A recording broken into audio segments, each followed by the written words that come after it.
Hello all, PSC turning പോയിൻ്റെ പുതിയൊരു വീഡിയോയിലേക്ക് എല്ലാവർക്കും സ്വാഗതം. നമ്മൾ ഇന്നത്തെ വീഡിയോയിൽ കറണ്ട് അഫയേഴ്സുമായി ബന്ധപ്പെട്ട ഒരു മോക്ക് ടെസ്റ്റാണ് ചെയ്യുന്നത്. എല്ലാവരും വീഡിയോ പൂർണ്ണമായി കാണാൻ ശ്രമിക്കുക. വീഡിയോ ഇഷ്ടപ്പെട്ടാൽ ലൈക്ക് ചെയ്യാൻ മറക്കരുത്. ഇതുപോലെയുള്ള കൂടുതൽ വീഡിയോകൾക്കായി ഞങ്ങളുടെ ചാനൽ സബ്സ്ക്രൈബ് ചെയ്യണേ. വീഡിയോയിലേക്ക് കടക്കാം. ആദ്യത്തെ ചോദ്യം നോക്കാം. 2022 നടന്ന കോമൺവെൽത്ത് ഗെയിംസിൻ്റെ ഉദ്ഘാടന ചടങ്ങിൽ പ്രസംഗിച്ച നോബൽ പുരസ്കാര ജേതാവ് ആര്? ഉത്തരം ഓപ്ഷൻ ബി ആണ്, മലാല യൂസഫ്സായ്. 2022 നടന്ന കോമൺവെൽത്ത് ഗെയിംസിൻ്റെ ഉദ്ഘാടന ചടങ്ങിൽ പ്രസംഗിച്ച നോബൽ പുരസ്കാര ജേതാവ് മലാല യൂസഫ്സായ് ആണ്. അപ്പോൾ മലാല യൂസഫ്സായ് ആണ് 2022 നടന്ന കോമൺവെൽത്ത് ഗെയിംസിൻ്റെ ഉദ്ഘാടന ചടങ്ങിൽ പ്രസംഗിച്ച നോബൽ പുരസ്കാര ജേതാവ്. രണ്ടാമത്തെ ചോദ്യം നോക്കാം. 44ാമത് ചെസ് ഒളിമ്പ്യാഡിന് വേദിയായത് ചെന്നൈ ആയിരുന്നു. ഈ ചാമ്പ്യൻഷിപ്പിൻ്റെ ഭാഗ്യചിഹ്നമായിരുന്ന തമ്പി ഏതിനത്തിൽപ്പെട്ട ജീവിയാണ്? ഉത്തരം ഓപ്ഷൻ എ ആണ്, കുതിര. അപ്പോൾ 44ാമത് ചെസ് ഒളിമ്പ്യാഡിൻ്റെ വേദി ചെന്നൈ ആയിരുന്നു. ഈ ചാമ്പ്യൻഷിപ്പിൻ്റെ ഭാഗ്യചിഹ്നമായിരുന്ന തമ്പി ഒരു കുതിരയാണ്. അപ്പോൾ 44ാമത് ചെസ് ഒളിമ്പ്യാഡിൻ്റെ വേദി ചെന്നൈ ആയിരുന്നു. ആ ചാമ്പ്യൻഷിപ്പിൻ്റെ ഭാഗ്യചിഹ്നമായിരുന്ന തമ്പി ഒരു കുതിരയായിരുന്നു. അടുത്ത ചോദ്യം നോക്കാം. ഏതു ചിത്രത്തിലെ അഭിനയത്തിലൂടെയാണ് മലയാളിയായ അപർണ ബാലമുരളിക്ക് 68ാമത് ദേശീയ ചലച്ചിത്ര അവാർഡിൽ മികച്ച നടിക്കുള്ള പുരസ്കാരം ലഭിച്ചത്? ഉത്തരം ഓപ്ഷൻ ഡി ആണ്, സൂറൈ പോട്ടർ. സൂറൈ പോട്ടർ എന്ന ചിത്രത്തിലെ അഭിനയത്തിലൂടെയാണ് മലയാളിയായ അപർണ ബാലമുരളിക്ക് 68ാമത് ദേശീയ ചലച്ചിത്ര അവാർഡിൽ മികച്ച നടിക്കുള്ള പുരസ്കാരം ലഭിച്ചത്. അപ്പോൾ മലയാളിയായ അപർണ ബാലമുരളിക്ക് 68ാമത് ദേശീയ ചലച്ചിത്ര അവാർഡിൽ മികച്ച നടിക്കുള്ള പുരസ്കാരം ലഭിച്ചത് സൂറൈ പോട്ടർ എന്ന ചിത്രത്തിലെ അഭിനയത്തിലൂടെയാണ്. അടുത്ത ചോദ്യം നോക്കാം. 2023 സമാധാന നോബൽ സമ്മാന ജേതാവായ നർഗീസ് മുഹമ്മദി ഏതു രാജ്യത്തിൽ നിന്നുള്ള മനുഷ്യാവകാശ പ്രവർത്തകയാണ്? ഉത്തരം ഓപ്ഷൻ ബി ആണ്, ഇറാൻ. അപ്പോൾ 2023 സമാധാന നോബൽ സമ്മാന ജേതാവായിരുന്നു നർഗീസ് മുഹമ്മദി. ഇറാനിലെ മനുഷ്യാവകാശ പ്രവർത്തകയാണ്. അപ്പോൾ ഇറാനിൽ നിന്നുള്ള മനുഷ്യാവകാശ പ്രവർത്തകൻ നർഗീസ് മുഹമ്മദിയായിരുന്നു 2023 സമാധാന നോബൽ സമ്മാന ജേതാവ്. 2023 സമാധാന നോബൽ സമ്മാന ജേതാവ് നർഗീസ് മുഹമ്മദി ഇറാനിൽ നിന്നുള്ള മനുഷ്യാവകാശ പ്രവർത്തകയാണ്. അടുത്ത ചോദ്യത്തിലേക്ക് കടക്കാം. ഹെലികോപ്റ്റർ അപകടത്തിൽ അന്തരിച്ച ഇന്ത്യയുടെ ആദ്യത്തെ chief of defence staff general Bipin റാവത്തിനെ ഇതിൽ ഏത് പുരസ്കാരം നൽകിയാണ് 2022 രാജ്യം ആദരിച്ചത്? ഉത്തരം ഓപ്ഷൻ ഡി ആണ്, പത്മവിഭൂഷൺ. ഹെലികോപ്റ്റർ അപകടത്തിൽ അന്തരിച്ച ഇന്ത്യയുടെ ആദ്യത്തെ chief of defence staff general Bipin റാവത്തിനെ പത്മവിഭൂഷൺ നൽകിയാണ് 2022 രാജ്യം ആദരിച്ചത്. അപ്പോൾ ഹെലികോപ്റ്റർ അപകടത്തിൽ അന്തരിച്ച ഇന്ത്യയുടെ ആദ്യത്തെ chief of defence staff general Bipin റാവത്തിനെ പത്മവിഭൂഷൺ നൽകിയാണ് രാജ്യം 2022 ആദരിച്ചത്. അടുത്ത ചോദ്യം. 2022 നവംബറിൽ വിക്ഷേപിച്ച INS 2B എന്ന ഉപഗ്രഹം ഇന്ത്യയുടെയും ഏതു രാജ്യത്തിൻ്റെയും സംയുക്ത സംരംഭമാണ്? ഉത്തരം ഓപ്ഷൻ സി ആണ്, ഭൂട്ടാൻ. 2022 നവംബറിൽ വിക്ഷേപിച്ച INS 2B എന്ന ഉപഗ്രഹം ഇന്ത്യയുടെയും ഭൂട്ടാൻ്റെയും സംയുക്ത സംരംഭമാണ്.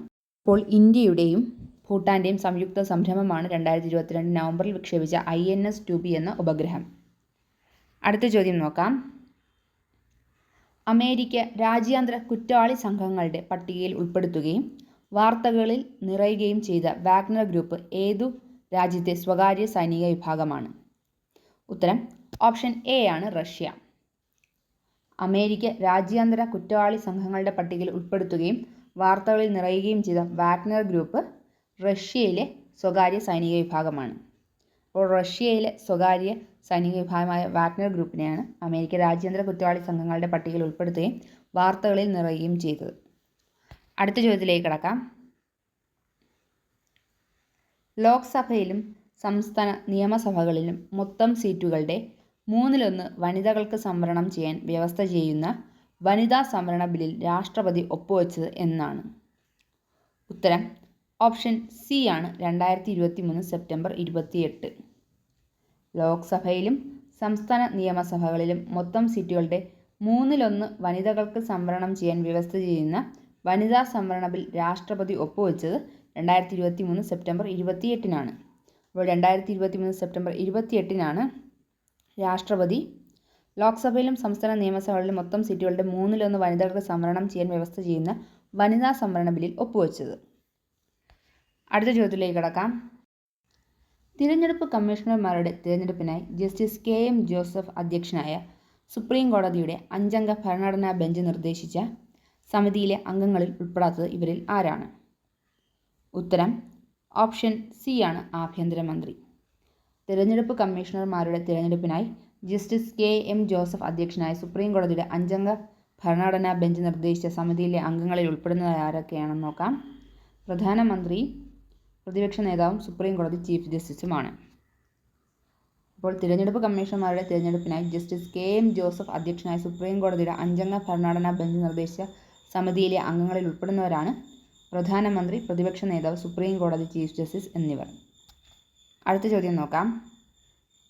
എവിടേക്ക് പ്രവേശിക്കാനുള്ള പാസുകൾ ലഭ്യമാക്കാൻ ആരംഭിച്ച ഓൺലൈൻ പോർട്ടലാണ് സുസ്വാഗതം? ഉത്തരം ഓപ്ഷൻ എ ആണ് സുപ്രീം കോടതി. സുപ്രീം കോടതിയിലേക്ക് പ്രവേശിക്കാനുള്ള പാസുകൾ ലഭ്യമാക്കാൻ ആരംഭിച്ച ഓൺലൈൻ പോർട്ടലാണ് സുസ്വാഗതം. അപ്പോൾ സുസ്വാഗതം എന്ന ഓൺലൈൻ പോർട്ടൽ സുപ്രീം കോടതിയിലേക്ക് പ്രവേശിക്കാനുള്ള പാസുകൾ ലഭ്യമാക്കാൻ വേണ്ടി ആരംഭിച്ച ഓൺലൈൻ പോർട്ടലാണ്. അടുത്ത ചോദ്യം. അടുത്തിടെ മികച്ച സസ്റ്റൈനബിൾ ഗ്രീൻഫീൽഡ് വിമാനത്താവളത്തിനുള്ള പുരസ്കാരം നേടിയ മനോഹർ ഇൻ്റർനാഷണൽ എയർപോർട്ട് ഏത് സംസ്ഥാനത്താണ്? ഉത്തരം ഓപ്ഷൻ സി ആണ് ഗോവ. അടുത്തിടെ മികച്ച സസ്റ്റൈനബിൾ ഗ്രീൻഫീൽഡ് വിമാനത്താവളത്തിനുള്ള പുരസ്കാരം നേടിയ മനോഹർ ഇൻ്റർനാഷണൽ എയർപോർട്ട് ഗോവയിലാണ്. അപ്പോൾ ഗോവയിലെ മനോഹർ ഇൻ്റർനാഷണൽ എയർപോർട്ടിനാണ് അടുത്തിടെ മികച്ച സസ്റ്റൈനബിൾ ഗ്രീൻഫീൽഡ് വിമാനത്താവളത്തിനുള്ള പുരസ്കാരം ലഭിച്ചത്. അടുത്ത ചോദ്യം നോക്കാം. 1,11,111 രൂപയും ശില്പവും അടങ്ങുന്ന വൈഷ്ണവം സാഹിത്യ പുരസ്കാരം 2023 ലഭിച്ചത് ആർക്കാണ്? ഉത്തരം ഓപ്ഷൻ ഡി ആണ് സി രാധാകൃഷ്ണൻ. 1,11,111 രൂപയും ശില്പവും അടങ്ങുന്ന വൈഷ്ണവം സാഹിത്യ പുരസ്കാരം 2023 ലഭിച്ചത് സി രാധാകൃഷ്ണനാണ്. അപ്പോൾ സി രാധാകൃഷ്ണനാണ് 1,11,111 രൂപയും ശില്പവും അടങ്ങുന്ന വൈഷ്ണവം സാഹിത്യ പുരസ്കാരം 2023 ലഭിച്ചത്. അപ്പോൾ 2023 വൈഷ്ണവം സാഹിത്യ പുരസ്കാരം ലഭിച്ചത് സി രാധാകൃഷ്ണനാണ്. അടുത്ത ചോദ്യം. ഏഷ്യൻ നോബൽ എന്നറിയപ്പെടുന്ന റമോൺ മഗ്സസെ പുരസ്കാരം 2023 ലഭിച്ച ആർ രവികണ്ണൻ ഏതു മേഖലയിലാണ് പ്രവർത്തിക്കുന്നത്? ഉത്തരം ഓപ്ഷൻ എ ആണ് ആരോഗ്യമേഖല. ഏഷ്യൻ നോബൽ എന്നറിയപ്പെടുന്ന റമോൺ മഗ്സസെ പുരസ്കാരം 2023 ലഭിച്ച ആർ രവികണ്ണൻ ആരോഗ്യമേഖലയിലാണ് പ്രവർത്തിക്കുന്നത്. അപ്പോൾ ആരോഗ്യമേഖലയിൽ പ്രവർത്തിക്കുന്ന ആർ രവികണ്ണന് ഏഷ്യൻ നോബൽ എന്നറിയപ്പെടുന്ന റമോൺ മഗ്സസെ പുരസ്കാരം 2023 ലഭിച്ചു. അപ്പോൾ ഏഷ്യൻ നോബൽ എന്നറിയപ്പെടുന്ന റമോൺ മഗ്സസെ പുരസ്കാരം 2023 ലഭിച്ച ആർ രവികണ്ണൻ ആരോഗ്യമേഖലയിലാണ് പ്രവർത്തിക്കുന്നത്. അടുത്ത ചോദ്യം നോക്കാം.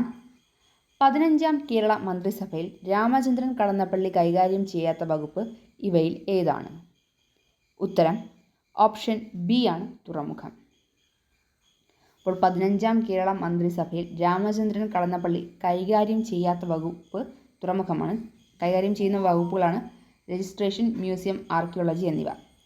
15-ാം കേരള മന്ത്രിസഭയിൽ രാമചന്ദ്രൻ കടന്നപ്പള്ളി കൈകാര്യം ചെയ്യുന്ന വകുപ്പുകളാണ് രജിസ്ട്രേഷൻ, മ്യൂസിയം, ആർക്കിയോളജി എന്നിവ.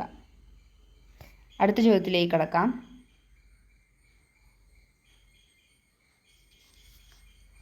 ആർ വെങ്കട്ടരമണി നിലവിൽ ഇന്ത്യയിൽ വഹിക്കുന്ന പദവി ഏതാണ്? ഉത്തരം ഓപ്ഷൻ ഡി ആണ് അറ്റോർണി ജനറൽ. ആർ വെങ്കട്ടരമണി നിലവിൽ ഇന്ത്യയിലെ അറ്റോർണി ജനറലാണ്. അപ്പോൾ നിലവിൽ ഇന്ത്യയിലെ അറ്റോർണി ജനറലാണ് ആർ വെങ്കട്ടരമണി. അപ്പോൾ ആർ വെങ്കട്ടരമണി നിലവിൽ ഇന്ത്യയിൽ വഹിക്കുന്ന പദവി അറ്റോർണി ജനറൽ പദവിയാണ്. അടുത്ത ചോദ്യം നോക്കാം. ആരോടുള്ള ആദരസൂചകമായാണ് ഇന്ത്യൻ ക്രിക്കറ്റ് കൺട്രോൾ ബോർഡ് 7-ാം നമ്പർ ജേഴ്സി പിൻവലിച്ചത്? ഉത്തരം ഓപ്ഷൻ സി ആണ് MS ധോണി. അപ്പോൾ MS ധോണിയോടുള്ള ആദരസൂചകമായിട്ടാണ് ഇന്ത്യൻ ക്രിക്കറ്റ് ബോർഡ് 7-ാം നമ്പർ ജേഴ്സി പിൻവലിച്ചത്. ഇന്ത്യൻ ക്രിക്കറ്റ് ബോർഡ് 7-ാം നമ്പർ ജേഴ്സി പിൻവലിച്ചത് MS ധോണിയോടുള്ള ആദരസൂചകമായിട്ടാണ്. അടുത്ത ചോദ്യം നോക്കാം. കേരള സംഗീത നാടക അക്കാദമി അംഗീകരിച്ച കലാരൂപങ്ങളുടെ പട്ടികയിൽ 2023 ഇടം നേടിയത് ഇവയിൽ ഏതാണ്? ഉത്തരം ഓപ്ഷൻ എ ആണ് മിമിക്രി. കേരള സംഗീത നാടക അക്കാദമി അംഗീകരിച്ച കലാരൂപങ്ങളുടെ പട്ടികയിൽ 2023 ഇടം നേടിയ കലാരൂപമാണ് മിമിക്രി. അപ്പോൾ മിമിക്രി എന്ന കലാരൂപം കേരള സംഗീത നാടക അക്കാദമിയുടെ അംഗീകരിച്ച കലാരൂപങ്ങളുടെ പട്ടികയിൽ ഉൾപ്പെടുത്തിയത് 2023 അപ്പോൾ 2023 മിമിക്രി കേരള സംഗീത നാടക അക്കാദമി അംഗീകരിച്ച കലാരൂപങ്ങളുടെ പട്ടികയിൽ ഇടം നേടിയത്. അടുത്ത ചോദ്യം നോക്കാം. ഏതു മലയാളിയുടെ 200-ാം പുസ്തകമാണ് ബോൺസായി ചെടികളെക്കുറിച്ച് പ്രതിപാദിക്കുന്ന വാമൻ വൃക്ഷകല? ഉത്തരം ഓപ്ഷൻ എ ആണ് PS ശ്രീധരൻ പിള്ള. PS ശ്രീധരൻ പിള്ളയുടെ 200-ാം പുസ്തകമാണ് ബോൺസായി ചെടികളെക്കുറിച്ച് പ്രതിപാദിക്കുന്ന വാമൻ വൃക്ഷകല. അപ്പോൾ ബോൺസായി ചെടികളെക്കുറിച്ച് പ്രതിപാദിക്കുന്ന വാമൻ വൃക്ഷകല PS ശ്രീധരൻ പിള്ളയുടെ 200-ാമത്തെ പുസ്തകമാണ്. അടുത്ത ചോദ്യം നോക്കാം. 2022 ഫിഫ ലോകകപ്പിൽ മികച്ച ഗോൾ കീപ്പർക്കുള്ള ഗോൾഡൻ ഗ്ലോബ് പുരസ്കാരം നേടിയത് ആരാണ്? ഉത്തരം ഓപ്ഷൻ സി ആണ് എമിലിയാനോ മാർട്ടിനസ്. 2022 ഫിഫ ലോകകപ്പിൽ മികച്ച ഗോൾ കീപ്പർക്കുള്ള ഗോൾഡൻ ഗ്ലോബ് പുരസ്കാരം നേടിയത് എമിലിയാനോ മാർട്ടിനസ് ആണ്. എമിലിയാനോ മാർട്ടിനസ് ആണ് 2022 ഫിഫ ലോകകപ്പിൽ മികച്ച ഗോൾ കീപ്പർക്കുള്ള ഗോൾഡൻ ഗ്ലോബ് പുരസ്കാരം നേടിയത്. അടുത്ത ചോദ്യം നോക്കാം. പുതിയ പാർലമെൻറ്റിൽ അവതരിപ്പിച്ച ആദ്യ ബില്ലായ നാരി ശക്തി വന്ദൻ അധിനിയം പ്രകാരം ലോക്സഭയിലും നിയമസഭകളിലും എത്ര ശതമാനം സീറ്റാണ് വനിതകൾക്കായി സംവരണം ചെയ്യപ്പെടുക? ഉത്തരം ഓപ്ഷൻ സി ആണ് 33%. പുതിയ പാർലമെൻറ്റിൽ അവതരിപ്പിച്ച ആദ്യ ബില്ലായ നാരി ശക്തി വന്ദൻ അധിനിയം പ്രകാരം ലോക്സഭയിലും നിയമസഭകളിലും 33% സീറ്റുകളാണ് വനിതകൾക്കായി സംവരണം ചെയ്യപ്പെടുക. അപ്പോൾ പുതിയ പാർലമെൻറ്റിൽ അവതരിപ്പിച്ച ആദ്യത്തെ ബില്ലാണ് നാരി ശക്തി വന്ദൻ അധിനിയം. ആ ബില്ലു പ്രകാരം ലോക്സഭയിലും നിയമസഭകളിലും 33% സീറ്റുകളാണ് വനിതകൾക്കായി സംവരണം ചെയ്യപ്പെടുക. ഇന്നത്തെ വീഡിയോ ഇവിടെ തീരുകയാണ്. Thank you all for watching.